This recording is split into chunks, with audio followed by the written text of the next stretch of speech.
Welcome to Misteryoso Recap. Warning! Spoilers ahead. Sit back, relax and enjoy. Nagsisimula ang pelikula sa dalawang opisyal ng pulis na nagngangalang Dylan at Frank. Sila ay pumasok sa isang gusali na may hinahanap. Habang inilalabas nila ang kanilang mga baril at papalapit sa pintuan ng gusali, narinig nila ang sigaw ng isang babae. Agad nilang inilabas ang kanilang spotlight at nakita nila na may isang kabataang babae na nakahiga sa sahig.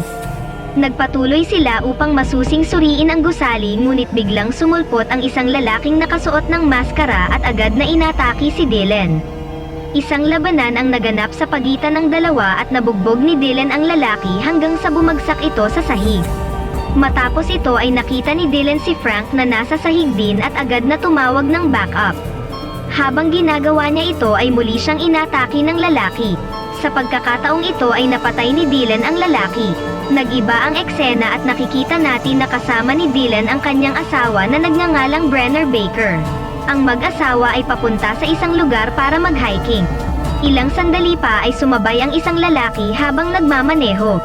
Sinabi niya ang ilang hindi naaangkop na mga bagay tungkol kay Brenner at pagkatapos ay nag-overtake na parang nakikipagkarera.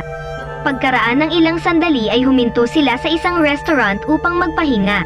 Habang si Dylan ay nasa banyo at ang kanyang asawang si Brenner ay nakaupo sa tabi ng mesa, biglang sumulpot ang parehong tao mula sa truck at muling binuli si Brenner.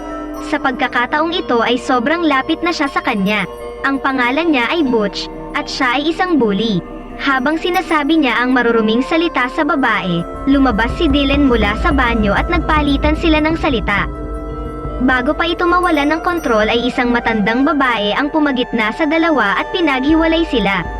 Pagkatapos ay sinabi niya sa mag-asawa na ang mga tao sa bayang yon ay hindi talaga sanay na makakita ng cute na mag-asawang tulad nila at nagpatuloy sa paghingi ng kapatawaran sa ngalan ni Butch. Ipinakita ni Dylan ang kanyang pasasalamat sa babae, ngunit sinabihan siya ng babae na tawagin siyang mama, gaya ng tawag sa kanya ng lahat ng mga tao roon.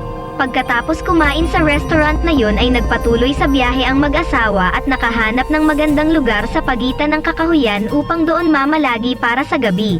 Makalipas ang ilang sandali, isang babaeng opisyal ang lumapit at nakipag-usap kay Brenner. Sinabi niya na ang mga tao sa paligid ng lugar na ito ay medyo kakaiba. Hindi sila masyadong tumatanggap ng mga taga-labas kaya't dapat talagang mag-ingat kung sila ay nagbabalak na mag-camping sa paligid ng lugar na ito. Nagpasalamat sila sa babaeng pulis para sa kanyang babala at nang umalis ito, nagpa siya ang mag-asawa na mag-hike. Habang naglalakad sila ay tinanong ni Dylan ang kanyang asawa kung saan sila dapat pumunta. Sa kaliwa ba o kanan?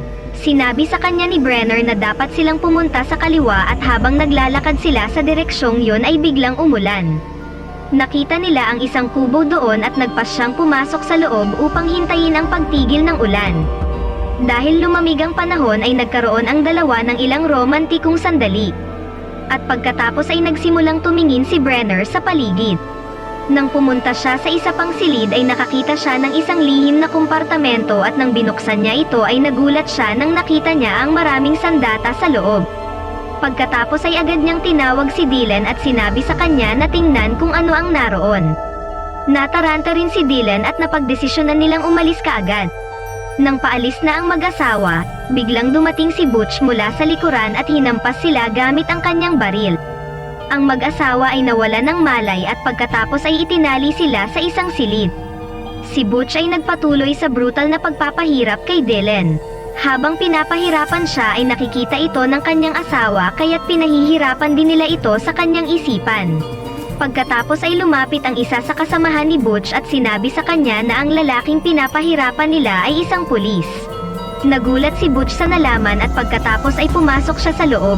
Sinabi niya kay Dylan na hindi niya alam na siya ay isang pulis at idinagdag pa na nagsisisi siya sa kanyang ginawa. Inilabas niya ang kanyang sandata at binaril ang mag-asawa. Pagkatapos ay inutusan niya ang kanyang mga tauhan na sila na ang bahala sa mga bangkay. Naghukay sila ng isang malaking butas at inilagay ang mga katawan dito. Isang flashback ang ipinakita kung saan nakikita natin ang matinding pagsasanay ni Brenner bilang isang army officer. Pinapakita dito na hindi siya isang ordinaryong babae. Siya ay malakas at sanay na sa pagpapahirap. Sa kasalukuyan, si Brenner ay nagising pagkatapos umalis ang lahat. Lumalabas na hindi niya ikinamatay ang bala dahil dumaplis lang ito at nagbigay sa kanya ng galos na sapat na para duguan siya. Pagkagising ay agad niyang sinuri ang asawa. Nakita niyang patay na ito at tinakpan niya ng maliliit na sanga ang kanyang katawan. Bumalik siya sa tent na kanilang ginawa at nagdadalamhati sa biglaang pagkawala ng kanyang asawa. Sinisisi niya ang kanyang sarili sa pagkamatay ng kanyang asawa, habang naaalala niya na siya ang humiling na pumunta sila sa kaliwa at yon ay isang pagkakamali sa kanilang bahagi. Nang natauhan siya sa kung sino talaga siya, nagpa siya itong papatayin silang lahat at ipaghihiganti ang pagkamatay ng kanyang asawa. Agad siyang kumuha ng palakol at nagsimulang maglakad.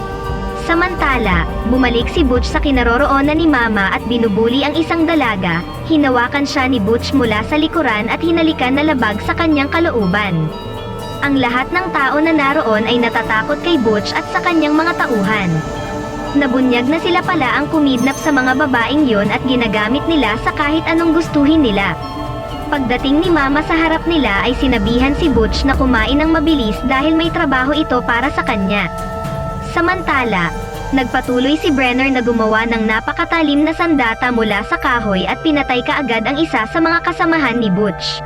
Gayunpaman ay napakalinaw na hindi siya nasisiyahan sa paggawa ng lahat ng ito. Matapos patayin ang lalaki at itago ang katawan ay nawala siya sa kakahuyan. Pagkaraan ng ilang sandali, nagawa niyang pumatay ng isa pang lalaki at nagpatuloy sa pagputol ng paa ng isa pa. Gayunpaman, hindi niya ito pinatay at pinagmasdan lamang ang lalaki habang kinakaladkad ang sarili nito palayo sa kanya. Matapos ito ay sinindihan ni Brenner ang mahalagang kubo ni Butch na naging sanhi ng isang malakas na pagsabog. Napansin ito ng sheriff na nagngangalang Hobbs at sinisikap na malaman kung ano yun. Sa kabilang banda, narinig din ni na Mama at Butch ang malakas na pagsabog. Medyo nabigla si Butch nang makita niya ang usok na nagmumula sa isang lugar kung saan nakatayo ang kanyang kubo. Sinabihan kaagad ni Mama si Butch na suriin ito. Pumunta si Butch sa kagubatan at nadatnan niya ang kanyang nasugatang kasamahan na inatake ni Brenner. Agad niya itong isinakay sa kanyang truck at umalis. Hindi niya napansin na si Brenner ay nakahiga sa likod ng kanyang truck.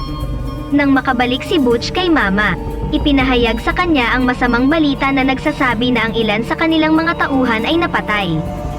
Si Mama ay labis na naasar kay Butch at nagpatuloy sa pagbibigay ng leksyon sa kanya, hanggang sa binigyan ng isang sampal para sa pinasok nitong kaguluhan. Pagkatapos ay inutusan si Butch na hanapin kaagad kung sino man ang naroon. Samantala, nagtungo si Mama sa isa pang tauhan at sinabihan itong tingnan ang profile ng babae sa internet. Nagsaliksik ang lalaki at nagulat si Mama nang malaman niyang hindi pala ordinaryong babae si Brenner at nagtrabaho siya sa army. Samantala, pumunta si Sheriff Hobbs sa kakahuyan at nakita ang patay na katawan ng isa sa mga kasamahan ni Butch at agad na kumonekta sa control room. Ipinaalam sa kanila ang tungkol sa bangkay doon. Si Brenner ay nagsimulang maghanda sa kagubatan na yon. Nagpatuloy siya sa paglalagay ng mga bitag para sa sinumang mapadpad sa lugar na kanyang kinaroroonan. Sa kabilang banda, si Sheriff Hobbs kasama ang kanyang mga tauhan ay dumating sa lokasyon kung saan niya natagpuan ang bangkay. At sinabi ng isa na ang bangkay ay isa sa mga tauhan ni Mama. Ipinahayag niya na ang buong kagubatan ay nasa ilalim ng kontrol ni Mama at ang lahat ng kaganapan dito ay nangyayari ayon sa utos ni Mama. Ang sabi ni Sheriff ay gusto niyang makita agad itong Mama. Sa kabilang banda, ang babae na nagtatrabaho sa control room ay nagsabi kay Mama na si Sheriff Hobbs ay papunta sa kanyang kinaroroonan. Ang babaeng ito ay nagtatrabaho din pala sa payroll ni Mama. Si Sheriff kasama ang kanyang mga tauhan ay pumunta kay Mama at sinabi sa kanya ang tungkol sa bangkay na natagpuan nila sa kagubatan. Walang sinasabi sa kanila si Mama na nagkakagulo ang mga tao niya doon sa kagubatan. Pinapalabas niya na may umaatake sa kanyang mga tauhan. Sa halip, sinabi niya na ang lalaking natagpuan nila ay nagpakamatay lamang. Nalalaman ng sheriff na ang sinasabi niya ay kasinungalingan ngunit hindi na nagsalita pa at umalis kasama ang kanyang mga tauhan. Nang gabing yun, si Mama kasama ang kanyang mga tauhan ay nagluksa sa pagkawala ng kanilang kasamahan. Nag-inuman sila hanggang sa nakatulog doon. Nagising si Butch at siya ay hungover tapos ay pumasok siya sa loob ng bahay at wala siyang kaalam-alam na katapusan na pala niya. Nilaslas ni Brenner ang lalamunan niya para ipaghiganti ang kanyang asawa. Nakatingin siya habang nahihirapan itong huminga at sa wakas ay namatay. Kinaumagahan ay nagtatago pa rin doon si Brenner. Nakita niyang kinalagkad ng isa sa mga tauhan ni Mama ang isang babae papunta sa isang silid at ikinulong ito. Nalaman ni Brenner na hindi lang ito ang babae doon at mayroon pang ibang nakakulong na mga babae.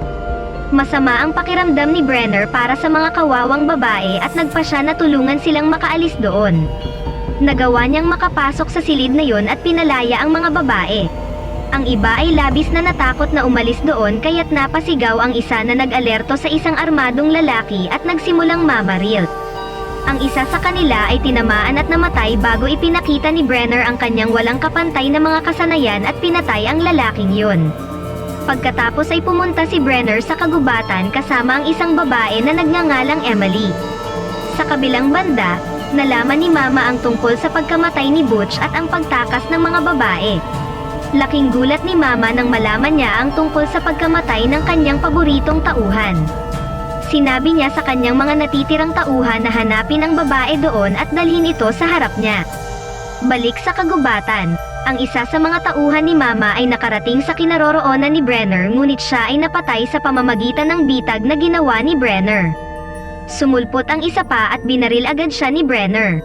Kinagabihan ay magkasamang nag-uusap sina Brenner at Emily. Sinabi sa kanya ni Emily na siya ay buntis at siya ay natatakot sa kamatayan.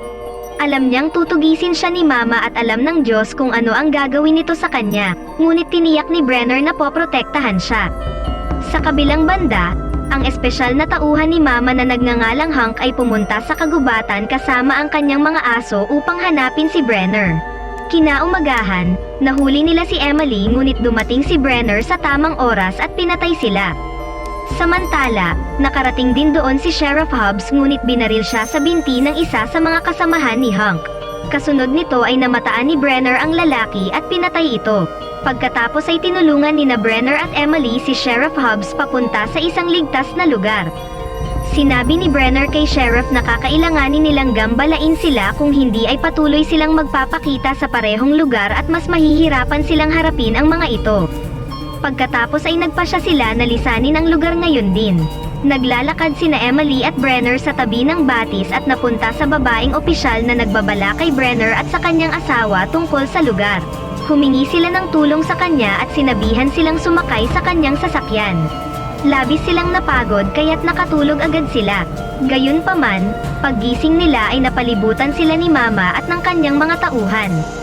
Nabunyag na ang babaeng opisyal ay laging nasa panig ni Mama at nagtatrabaho sa kanyang payroll. Sinimulan silang pahirapan at sinabi ni Emily kay Mama na buntis siya at ang kanyang ipinagbubuntis ay anak ni Butch. Nang marinig ito ay inutusan ni Mama ang kanyang tauhan na dalhin siya sa ibang silid. Si Brenner ay nakagapos sa isang silid at handa ng pahirapan. Samantala, si Emily ay nagdala ng pagkain ngunit nauwi sa pagpatay niya sa lalaking nagbabantay kay Brenner.